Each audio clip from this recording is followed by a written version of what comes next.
Tonight we have Jennifer Ellis, author of several books and with a new one coming out called The Quill Ladder. Thank you for joining us, Jennifer. Thank you for having me, Hank. So, tell us a little bit about yourself. You have several works that have been published. How long have you been writing? Well, I started probably 12 years ago, just a little bit. I had a newborn baby and thought that newborns were somewhat like cats and that I would be able to write extensively while he sat quietly beside me in his car seat. That proved incorrect. So I put Really? it aside. Yeah, it did. I was shocked. He demanded a little bit more attention than a cat. So I put it aside for a few years, and then when my children were 5 and 3, which was about 7 years ago, I picked it up again. Had a full year of writing because I was still a stay-at-home mom at that point. But then I had to go back to work, so I have pretty much been writing for the last 7 years, but only because I've been doing it kind of piecemeal around my work. Have just put out 2 books in the last year. I have a third one coming in a few weeks, and I'm trying to edge myself a little bit more into writing a little bit more full time and putting out at least 2 or 3 books a year from here on in. What was that first project that you were working on when you were a new mom and trying to crank out those stories? What types of things were you writing then? Well, that was the first couple chapters of my middle grade novel, A Pair of Docs, which is the first in my Derivatives of Displacement series, and Quill Ladder, which is the book that's coming out in 2 weeks, is the second in that series. So I started that book way back then, 12 years ago, but only got the first 2 chapters written and kind of sketched out the outline for how I wanted the book to look. But then set it aside for a good 6 years before I finally sat down and had a 6 month period that I was able to write it in. What was it that kept that story alive for you for all of those years? You know what? How were you able to cultivate that without sitting down and typing at it? Well, having 2 children under the age of 5 was quite helpful in preventing me from sitting down anywhere and typing much. Um, yeah, it was mostly that I was just really busy with the children, and I felt it needed enough attention where I had long enough spans that I could sit for more than 15 minutes or an hour. And once I finally actually got to work on it, I wrote it pretty quickly. I mean, I know 6 months is a lot of time for some people, but I basically produced a chapter every 2 weeks. And I do find that having enough time so I can build up some momentum is helpful to me. I don't think I could really work where I was only had a couple hours a week. I need a good 10 to 12 hours a week to me to have momentum. Gotcha. Gotcha. Tell us about A Pair of Docs. What's the story about? The story is about a set of stones which allow you to see your future and what implications are associated with knowing what your future might be. Would you live your life differently now if you knew what was going to happen in 20 or 30 years? But also, the ability to see the future opens up a whole bunch of opportunities for people to exploit that. Obviously, investing in the stock market, if you knew the future, would be much easier than it is now. So, part of the conflict associated with the story is that there are all sorts of people using the stones for rather nefarious purposes.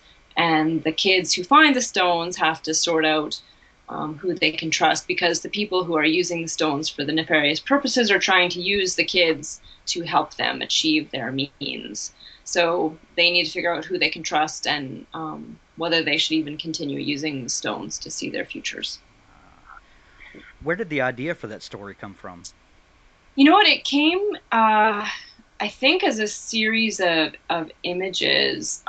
As a kid, I love portal fantasies, right? Where Yeah. start in the real world and you go into a different world. Those probably, having grown up reading Narnia, um, those and Guy Gavriel Kay's series. I love those kind of stories where you you have the connection to this world, but you also can go to a magical world, and those are my favorite kind of fantasies. So Yes, me too. that was kind of the basis. I wanted to recreate one of those books that I really loved as a kid. Um, and then yeah, it just came to me as a series of I saw basically in the story there is more than one future. So the kids have to figure out why there's actually more than one future. Is it divided timelines? Are they seeing actual futures, or are they just seeing possible futures? So um, I think that the different futures came to me as a bunch of images, and I thought, okay, how can I turn these into a story? And it just it the plot really came to me as a very clear cut. These are the characters. This is what I want to move them through. And I mean, I still had to do some development to kind of bring it to tie the futures together and to bring it to an end. But it came pretty fully formed to me in a way. Are you an outliner, or are you more of a discovery writer, or do you have a hybrid of those two that you use when you're developing a story? I'd say I'm pretty hybrid. I do outline, but I don't outline on a chapter by chapter basis. I kind of outline on what are the big moments in this story. So I have an idea of where I'm trying to get to. I have an idea of those big moments. So I kind of write those moments out, and then I kind of think, okay, now what needs to happen to get me to those big moments, right? And so those parts are a little bit sketchier to me. So I definitely don't have a chapter by chapter idea, but I'd say I usually write out 6 to 8 major plot points that I know I need to hit those notes, and I try to then write to those particular plot points. That's great. Uh, do you have any? Do you notice any inherent uh, difficulties or challenges when writing for the YA audience or genre? Are there any things uh, that you think are more difficult to ensure that your voice is believable in that space? Very much so, and I find it very difficult, particularly writing for that age group in this particular time period, because the tastes of younger children are more sophisticated. They are definitely exposed to more ideas at a younger age. And yet they're not necessarily mature, right? So you have children who are, my children's age, which is 10 and 12, reading books like The Hunger Games, which deals with some fairly mature subject matter and more YA themes. Um, and they expect that now, right? But Right. I wanted to write a kind of a cleaner middle grade novel. I wanted to write one more like some of the books that I read as a kid. I wanted to write a book that I wanted my children to read, and I felt that they had the maturity level to be prepared for. So, that was a tough thing, right? At the same time, I wanted to write an intellectual book, and it deals. I mean, my main character Abby is a physics genius, right? So she deals with a lot of intellectually mature themes, right? Where she thinks a lot of smart thoughts, and diction is also an issue. Not writing too high for the age group, but at the same time recognizing that some of those kids are super smart and can read a lot of really high level material. So striking that balance, it's a challenge, and I'm not sure if I'm there yet. Right, I have certain goals and ideals with regard to what I'm trying to do, and I try not to step aside from those, but then you look at what's really selling and you think, okay, maybe I do need to, incorporate some of these more mature themes that the kids seem to really want these days. So it's a tough balancing act. It Still learning. is, and dystopia now is huge, uh, and I struggle with that as well. As how do you tell stories that people can relate to without all of the doom and gloom? Because it seems like that's what it. Do you think some of the subject matter that's is it one of these things where um, people are buying this type of book because that's what's out there, or are people writing because that's what people are buying? and how do we steer uh, toward new themes and things like that when there seems to be this uh, prevalent push toward a a certain genre in young adult. Does that make sense? Totally. And I do really struggle with that. I mean, in my day job, I'm a climate change researcher and an environmental researcher, so I spend my days dealing with a lot of, dystopic kind of ideas, right? And Right. I partly for that reason, I refuse to fully incorporate that into my writing. I kind of think that we do need to make a lot of changes in the way we live, but in order to make those changes, we need to have hope with respect to the future. So I really want to build books that, provide that hope. Whereas I mean, I read dystopias too, and I don't dislike them, although really dark ones I'm not a big fan of. But mildly dystopic books, which is kind of what I read, or read and write, um, I think are okay, but they still have to have that element of hope and that element of we have, you know, of keeping our humanity in a Right. way. That's a really important theme to me because once we move, if we don't deal with some of these really difficult issues that we're facing in the real world in the right way, we could end up in a dystopia. And I just want to build books that, you know, maybe give people the tools to think about how we can move towards the future in a more positive way.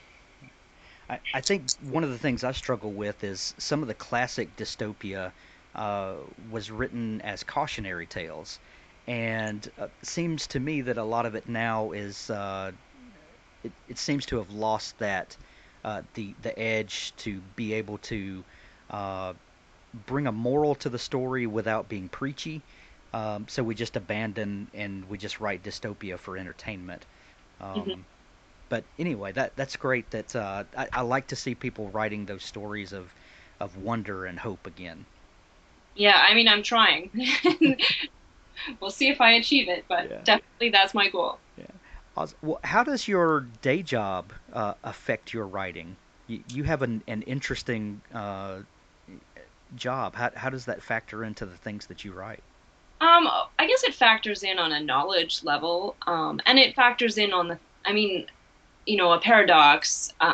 It is writing about the future, right? So, and because I research climate change, I do incorporate some elements of what might happen on a climate level into the futures that they go to. But I also know that there's multiple potential scenarios for what might happen on a climate level, right? So the three futures that I have them go to in a paradox all reflect different potential climate scenarios, some of them more positive and some of them more negative than others, right? In terms of what happens and how high temperatures go and the combination of temperature and precipitation. So it comes in, like, I mean, I try not to get too like preachy about it, right? Like they don't, they mention climate change occasionally. They don't talk about it, but the futures just look different, right? From a climate perspective. And so I try to bring in some of my knowledge about how the futures might look from that perspective.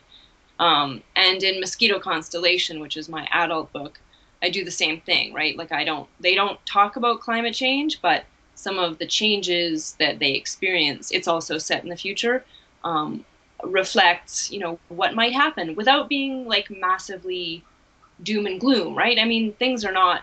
I mean, although they could flip overnight, but generally speaking, changes are going to be somewhat slow. And if we're only setting something 10 to 20 years in the future, they're not going to look hugely different in some cases. So, you know, I do bring my knowledge in a little bit.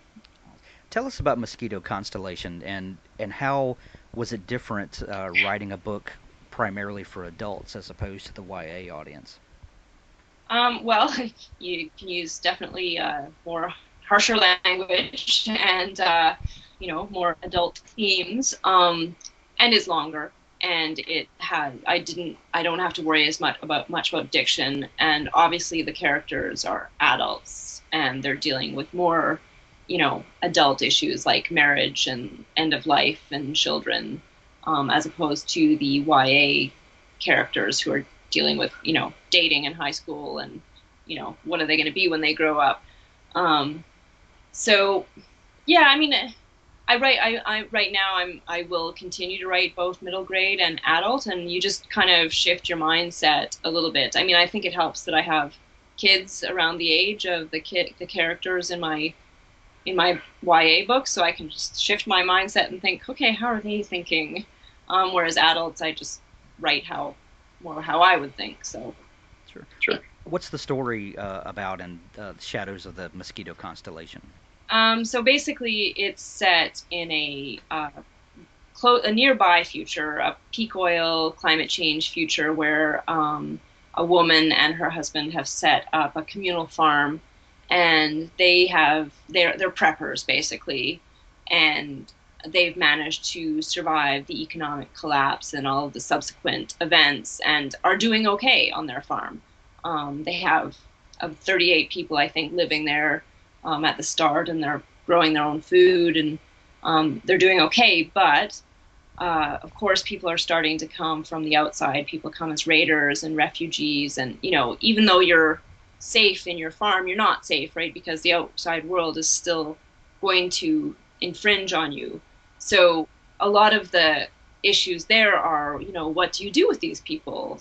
I mean, at what point do you have to shoot everybody that tries to come and take your food, or come and live with you, or do you take them in and focus more on rebuilding community? So it kind of tries to deal with those themes, like what are our obligations in total devastation to people who are outside our communal farm. Is that a standalone novel or is it part of a series? It right now is a standalone. I mean, I have had requests for a sequel and I've had requests for a prequel. Um, right now, I have a number of other projects that are kind of half finished that I really need to finish before I consider whether I do a sequel or a prequel, but I haven't ruled it out. I also may do some short stories around some of the characters in that series, but no firm plans for that yet. Gotcha. We're going to pause the interview for just a moment and hear from Michael Bunker about his new indie author webinar. Well, about 2 months ago, Tim Grawl, who is a marketing genius, he's kind of the brain trust behind Outthink, and he's worked with a lot of big time authors, and he'd been working with me on my social media and platform building, and we put together a webinar mainly because I was getting just so many people contacting me after my Pennsylvania launch, asking me all of these questions. And Tim and I were talking, and he said, well, why don't we just put together a webinar, and that way we can put all of the information in one place, because it was a little difficult to walk every single person through all of the information. And so we decided to put this webinar together. We didn't know how it would do or how many people would want to do it, and ended up having a really good response. And it was a 3-hour webinar, and we had 50 attendees, and we told everybody, hey, if you don't think it's worth the money, if it's not any value to you, we'll just give you your money back. So there's nothing you could lose. Well, nobody asked for their money back, and in addition to that, pretty much everybody that took it all told us, wow, this thing was way underpriced for the value we got. And since then, we've had a lot of people who have said, okay, when's the next webinar? And we got talking about doing another webinar, and one of the issues was, well, if people didn't see the first webinar, then that's a lot of the foundational information they would need for a new webinar. So what we decided to do is to reshoot the original webinar, actually do a new live recording, so it will be done live, and we would just give that new one, because it'll have some new information, to everybody who took the first webinar. And then so new people will get that information too. And then we would add 2 more modules or 2 more segments. And the first segment is a 2-hour webinar with Tim Grawl, where he talks about platform building. So basically, it's all the information that he worked with me on when I started building my platform. And then the last hour would be with Nick Cole, who most people who in your audience would know. I think you've interviewed him. I did. But he's probably one of the best authors out there at drafting a pitch. And so when I was talking with my current agent, I went to Nick and I said, Nick, I'm going to need your help. He wants me to pitch him on 3 or 4 pitches, and I'm just not all that good with this. And so Right. Nick helped me craft the pitches that I used to get my agent. So what we're going to do is we're going to have the first 3 hours reshot, brand new, live, and then a week later there'll be the second 3 hours. And so the people that are just now coming on board who weren't at the first one, they still get all 6 hours for the price that the first people paid for the first webinar, which is just $97. And so, and then there's some add-on things they can do if they want private coaching and all of that. But all they need to do is go to indiesecrets.com, Okay. and pretty easy to remember, and sign up for the webinar. You get all 6 hours for the same price as the people who took the first webinar. And so it's really a slam dunk. And again, if they don't think it's worth it, then we'll just give them their money back. And what's that web address one more time, Michael? It is indiesecrets.com.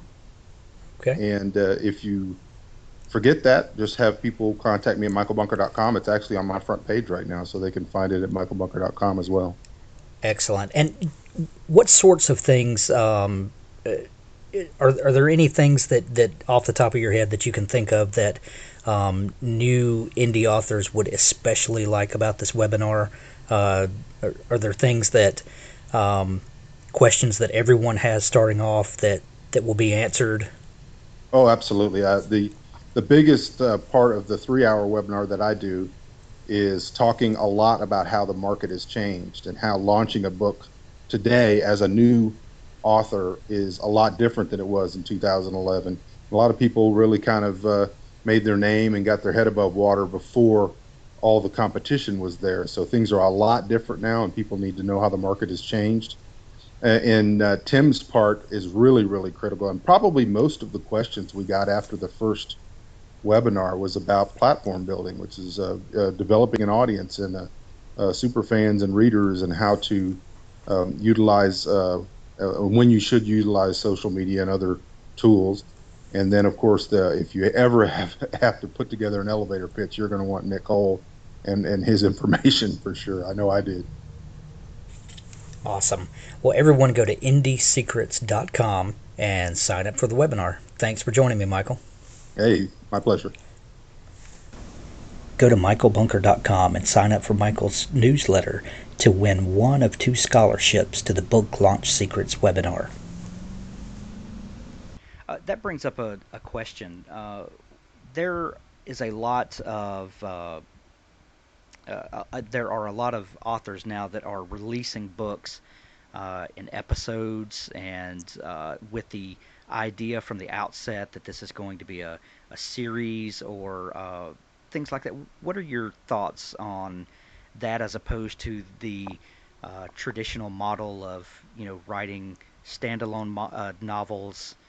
And what do you have an opinion on that trend? You know what? It's a tough one, right? Because for some people, like if you look at Hugh Howey or Michael Bunker, that has been a pretty successful approach, right? Hmm. They write the series that are about 10,000 to 20,000 words a piece.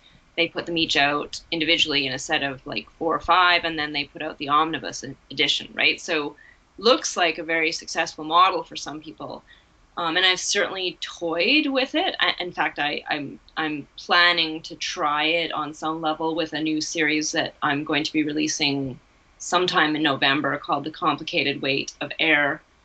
There's risks to it too, though, right? I mean, readers aren't necessarily thrilled with the notion that you're just kind of leaving them hanging, right? So each episode in a way has to be a complete arc, right? So you're dealing with trying to develop a complete story arc, so they feel like they've got some completion at the end of the series, um, and then moving to the next book. And then the ideal length for each of those episodes is a tough one too, right? Like some people will put them out at 10,000 words a piece, just pretty short. Right. Some people are closer to 20,000 words, and then I see some people doing it in 40,000 word kind of increments that are linked together. I'm thinking I'll aim more for the 40,000 word mark and put out a set of interlinked episodes for a couple of series that I'm working on right now. But I'm still thinking about it because I definitely go through and look at some of the other people who have done it and read some of their 1-star reviews and to try and understand just how readers feel about that. And they definitely are not always thrilled. Although having said that, I mean, they're buying the episodes for 99 cents a piece, and then the omnibus edition is available for $5.99. So not entirely sure for that price that they should expect more than 20,000 words to 40,000 words, but I can understand it. I'm still thinking about it. I might try it, but I think there's pitfalls too. Yeah, I have toyed with that as well with a series that I'm writing, and I I just really like the idea of putting out a finished work and that stands on its own. And I do understand that it's worked tremendously for other folks. I don't know. I would like to see how that plays out with other writers in the future. I mean, I think the good thing is, I mean, there's always the patience issue, right? Like there's, I just want to get it out there right away and see what people think about it, right? And so, I mean, I just finished 10,000 words of one of those pieces that I'm thinking of putting out as a series, and this afternoon I thought I could just put it out like within the next week. I don't have to wait. But I'm aiming for 40,000 words with that piece, but I thought I could break it up even more. But then I thought, no, no, I really need to be patient and just kind of get it done to the 40,000 word mark, which is what I'm aiming for, and wait and put it out then. But and there's also just the keeping visible and keeping more works out there, right? There's a lot of pressure to do that, right? And I think that the series is one way of kind of responding to that pressure. But yeah, it's risky proposition too. That's a very good point that you bring up because a lot of indie authors, especially now, and we're not only talking to indie authors, but um, especially now, there's a lot of pressure to be a business person as well as an author and to construct your art in a way that is makes the most business sense. How do you balance those two things, or is that something that is always precariously balanced? Yeah, I mean, I think it's always precariously balanced. I mean, honestly, I've worked as an independent consultant now for 20 years, right? So I've run a small business for 20 years. So the business aspect, I mean, thinking as a business actually comes pretty naturally to me. And, that's one of the reasons I really love indie publishing, even though, obviously, like many people who went the indie route, I did try the traditional route for a while, and I had an agent. I did get some of my work submitted to some of the big publishers. Obviously, they didn't take it, but they said very nice things about it. But you know, I after that, and I could have waited and submitted to some more smaller publishers, but I kind of thought, I really love the business aspect of writing. I really love having control over a lot of things, deciding when I'm going to run a promo, planning out my works based on when I want to release them, based on what I think makes most sense. So, yeah, it is. I mean, for sure, it's a precarious balance, but at the same time, I do like that part of it. I do like understanding how writing and selling books works on a business level. So yeah, I think the long and short of that is that I wouldn't want to be just a writer. I mean, I love writing, Yeah, but I also really like the business part of it too. excellent answer. Uh, do you have any advice for people who are uh, getting into self-publishing and really want to be wise with the business aspect of it? Is there any one thing that you figured out and said, you know what, I wish I would have known this sooner? Um, yeah, you know what? I mean, before I started, I went to a great self-publishing workshop that was put on by a man named Martin Crosby, who um, had some great success.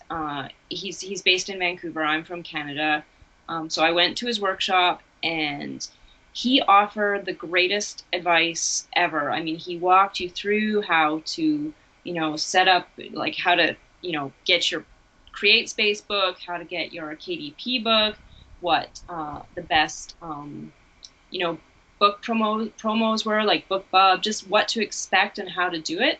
So I feel like as a result of that, like I just started off. I mean, of course, I've made some mistakes, but I think they have been pretty minimized by the fact that I just kind of went to this workshop and learned a ton. So, I think and Martin's, he's great. He shared everything, right? So I think that that was really helpful. So I think if I would advise anyone, it would be just do your research beforehand. Either go to a workshop or buy some of the publishing guides that some of these more experienced guys have put out. Of course, there's always the websites of all, like, kind of the main gurus and self-publishing, right? And I just started, I followed them for several months and read everything that they wrote and really tried to understand the process and what to expect. And, I think I just started by Googling top 10, self-publishing websites, and the top 10 came up, and I followed them all, and it was really useful. I was reading on your blog, and you have a great article on writing fast. You actually have a couple of articles that deal with uh, the the myths surrounding people that put out a prodigious amount of output. Uh, what is your typical output like? Do you have a daily word count that you strive for? And do you, when you conceptualize a new project, do you say, okay, I'm going to give myself 3 months to write this book, or do you have a timeline like that when you set out to do something?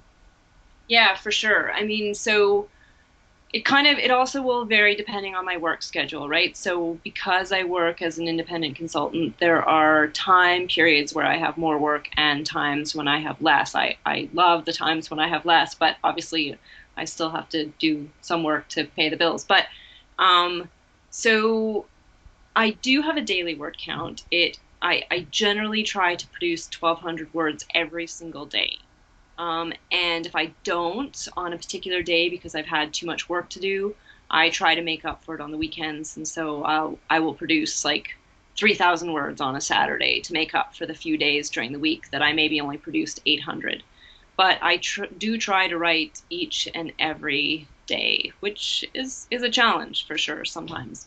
However, there are periods when I don't have, like, I just have a break between contracts. So I have a full week available just to write. So I definitely try to increase my word count on those days and kind of churn through some things. So if I have an open schedule, I try to produce a minimum of 4,000 words a day. I'm still not up to the 10,000 word a day kind of mark, even though I can understand that some people are.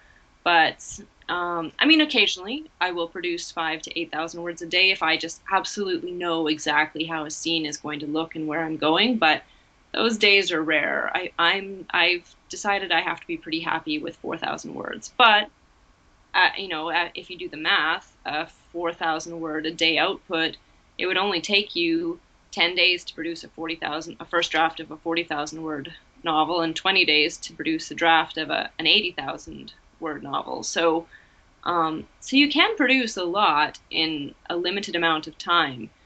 So yes, I definitely drop a schedule, but I have to kind of put it around my work as well, right? So with a quill ladder, I started it in January, and I knew that I would be writing The River, which is the novella that I have in the Synchronic anthology, in the middle of that as well. So I had to set aside 4 weeks for that.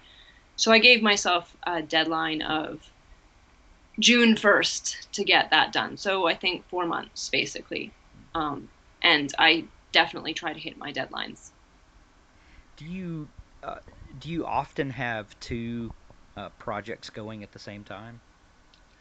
I try not to, but I do right now. And it's interesting. I do right now for a few reasons. One is because I have an editing deadline with my marvelous editor, and I have to hit that. So it's a project that I might otherwise set aside, but I know I have a date set for that, so I have to meet that deadline. And then I have a few other commitments. So right now I'm working on 3 things. So I kind of go in jags. So I'll work on one for 4 days and then one for another 4 days. I find like breaking it up, like doing 2 a day, it doesn't work, right? Like I can't work on something for 2 hours and then switch and work on something else for 2 hours. So I'll say, okay, 4 days on this one, 4 days on this one. I find that's a good kind of, I can finish like an important scene or important chapter or a couple chapters in that time and then move to the next one. But generally speaking, I prefer to work on one thing at a time. When I was working on A Quill Ladder and The River at the same time, I simply, stopped working on A Quill Ladder for 4 weeks while I wrote The River and then went back to working on it. So, yeah. You write longer works as well as shorter works. You mentioned a novella, and I know you also have written some short stories. Is that right? Yeah, I guess, I guess it depends what you consider the word count of various things to be. So the shortest I have produced is 10,000 words is the complicated weight of air part one. I haven't put that out yet. I will soon. Um, and that's the shortest piece. That's a long short story in my mind because a lot of short stories for certainly up here and for Canadian publication in journals tend to be 4,000 to 5,000 words. Those pieces that I've written for Synchronic and Tales of Pennsylvania, I think are both around the 18,000 word mark. So I'm not sure if those are technically novellas or novelettes. They're a little bit longer than the traditional short story. And I like that length. It's a nice length to work with in my mind. I find the short story, the 4,000 to 5,000 word length for me, I don't have enough runway for that, just for the way I write. But When you have an idea for a project, do you know uh, when the idea hatches, or however ideas come to you? Do you have an idea that, okay, this is going to be 80,000 words, or this is going to be a 10,000 word short story? Do you get an idea of that when you have an idea? I usually work the opposite way. I take my target word count depending on what kind of product I'm trying to produce Yeah. and develop an arc that works within that word count. So for Synchronic and Tales of Pennsylvania, I knew that I had to come in somewhere around the 15,000 word mark. That was kind of my maximum, although they were kind and let me go a little bit over. Um, so I knew that, so I knew the word count and then developed the idea from that word count. Similarly, with my middle grade novels, I kind of set a target of 80,000 words. A Quill Ladder is 100,000 words. It's a bit long, but and then I developed the arc based on the knowledge. I'm writing to that kind of word length arc, right? And so with my adult books, I give myself a little bit more word count. So Mosquito is 140,000 words, and my target for those is usually 120,000 words.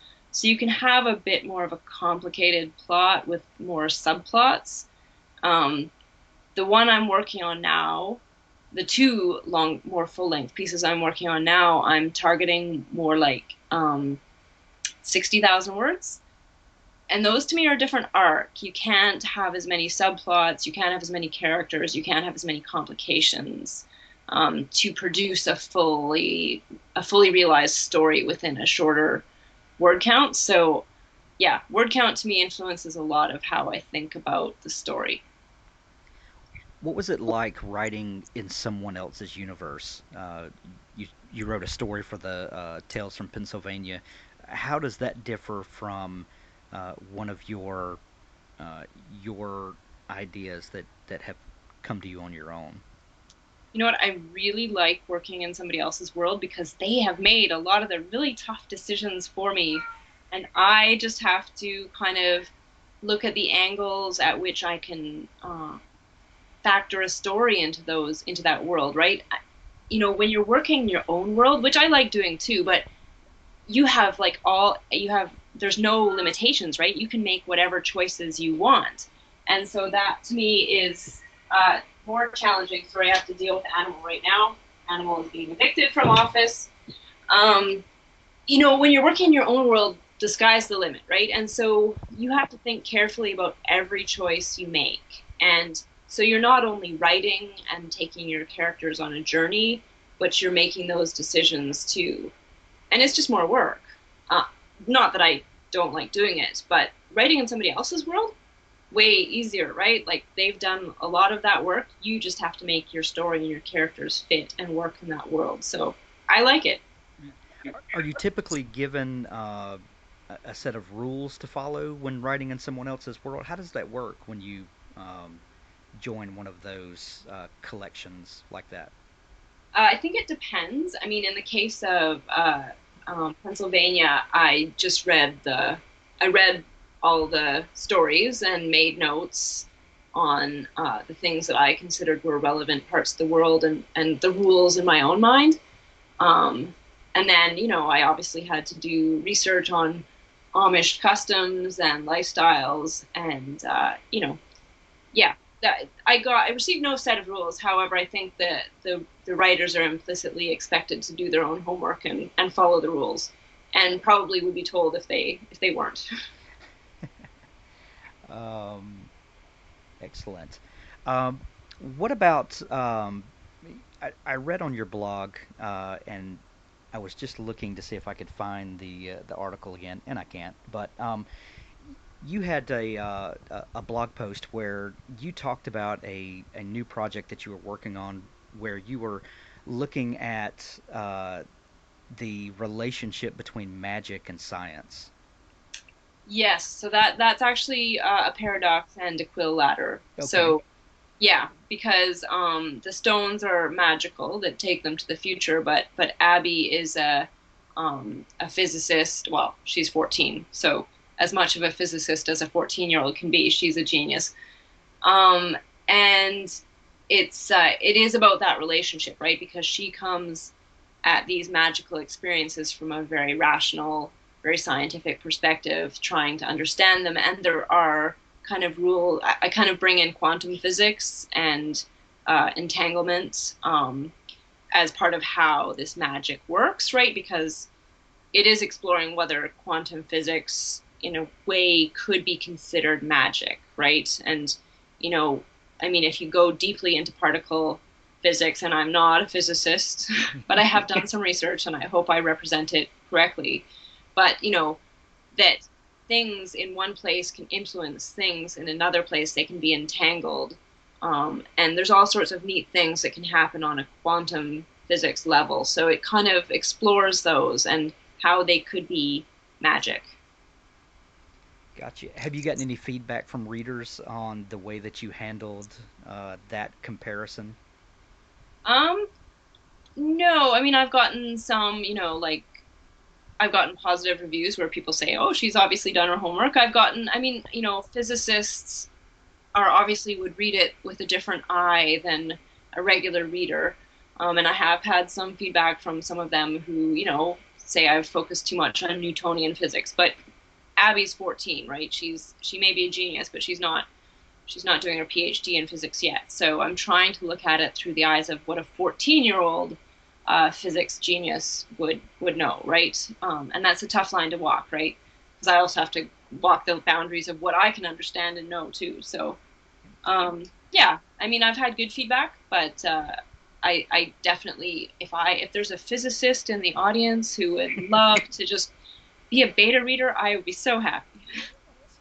I have a project also that I'm working on that kind of straddles that line too of what things as we see the world now would seem like magic, but in the very near future could be just a reality of science. And I love that writing speculative fiction gives you the opportunity to explore some of those things and possibly open people's understanding a little bit and maybe through those types of stories allow us to understand one another a little better. I mean, it's super exciting to read about a lot of it. I mean, yeah, I love physics. I did want to be a physicist at one point, but yeah, didn't quite make it. You live in Canada, in the mountains, is that right? That's correct. Yes, I live at a ski resort. Oh, wow. How does that your surroundings affect your storytelling? Yeah, that's a good question. I mean, I've deliberately set a paradox and a quill ladder in the U.S. Midwest. It's not set anywhere in the mountains, although there are mountains in the area. It's near the Salem Plateau. But Mosquito is definitely very explicitly set in the mountains of Canada. So, I mean, it influences me from a setting perspective. If I feel I can set a story in a place I know, I will, but I'm not adverse to going to different settings if I feel the story would benefit from it. Um, I mean, I love the mountains. I love the outdoor lifestyle. I love hiking. I love running. I love skiing. So that probably more than anything comes into my stories, that kind of active lifestyle and outdoor lifestyle. Have you spent any time in the American Midwest? I have not. Don't tell anyone. Your secret's safe with me. Don't worry. um, I've not spent a lot of time, no, but I mean, I've traveled quite a bit in the United States, and I hope to continue traveling. I mean, every year we go and do a few more states. Um, and I mean, I love traveling in the United States. So, yes, That's I, excellent. I love the adventurous spirit to take a place and build a new story and mythology around it. yes, I mean, I think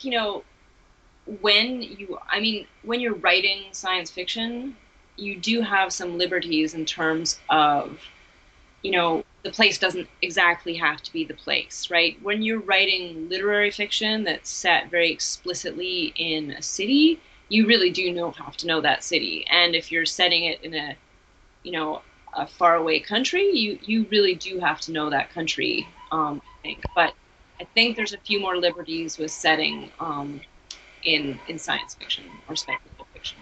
So, as a writer in Canada, do you see yourself getting a lot of crossover in your audience from America or other markets, and is that difficult for a writer uh, to cross over that imaginary boundary between Canada and America? I mean, most of my readers and are in the United States at this point in time. It's the biggest market, and I've explicitly tried to focus my writing to the American market. I mean, I use American spellings, and even though Mosquito is set in Canada, I still use American spellings there too. I mean, I think if you look at the difference in the market size, I mean, not saying that Canada isn't a great book market and that it's a very rich market of a rich bunch of writers, right? That not rich as in wealthy, but diverse and accomplished, I guess would be the better way to put it. But the literary tradition in Canada is more literary fiction, right? It's a different kind of writing, and I'm a little bit more genre, and I fit maybe a little bit better in the buying tastes of the American market than the Canadian market. And so I'm focusing on that as a result. Not to say that I haven't had good sales in Canada. Certainly locally, I've had great sales, um, but they're not as significant as the sales I've had in the United States. As a writer, at what point do you get to tell people that you are a writer? What, Yeah. for an awful lot of especially self-published indie writers have to work a day job, uh, but deep down inside they are writers. At what point do you get to tell people I'm an author when they ask what you do for a living? Yeah, that's a really tough one because for me, I had to kind of come out and explain that I was writing, because I had to like kind of explain what I was doing with my time, right? I mean, at one point I didn't have a huge number of contracts, and I explicitly chose to turn down work contracts for the sake of writing, right? And I had to kind of explain that I hadn't taken up knitting or, basket weaving in my house. I was actually writing. I really felt a strong need to justify what I was doing with my time. So the cat kind of came out of the bag a little bit at that point, and then of course I set up my website because you have to have a platform, and my photo was on my website at one point, so, and my name. So the cat came a little bit more out of the bag at that point. Then, the decision when I became an indie writer, I struggled with that, right? And even I kind of went with the if somebody doesn't ask, I'm not going to tell them that it's not traditionally published. And most people just assumed that it was traditionally published for the first several months. And I think they know now. They know now. The cat's definitely totally out of the bag. But now I feel a lot more comfortable with it because I think even when I pressed publish, which was back in December of 2013, it was becoming a little bit more kind of cool to be an indie publisher, but it has changed dramatically, even in the last 8 months. And I am beginning to feel a lot more proud of the fact that, I'm making these decisions on my own. I'm working with great editors. I'm working with great cover designers. I get to make these choices, and my writing career will live or die based on the choices that I make. But ultimately, it's me that's in control, and so I'm starting to become prouder of that fact, and so I think that's changing my attitude in terms of how I talk to people, and people are just becoming more accepting of the indie publishing industry, and so yeah, I don't feel any issues about telling people that I'm a writer anymore. But it's been a slow change, a slow progression of getting to that point. Well, over the last few years, maybe the last decade, it has definitely become more cool to be an indie musician. Yeah. There's a, there's and it's almost completely flipped that there's almost a stigma now for uh, when musical artists come out on a big label and have multi-million dollar uh, promotional budgets and all of that, and then you see garage bands that are indie, and they're the ones that are pulling in huge crowds and things like that. And I'm wondering if there's not a sea change like that beginning to happen with indie authors as well. I really think there is, and I think there's when I first started this, I was still to some extent a literary snob. Most of my reading was actually traditionally published books, Yeah. and but since I've started this, and since I've gotten to know other people in the indie industry, and since I'm writing reviews for Underground Book Reviews, I've had to start reading indie books. And you know what?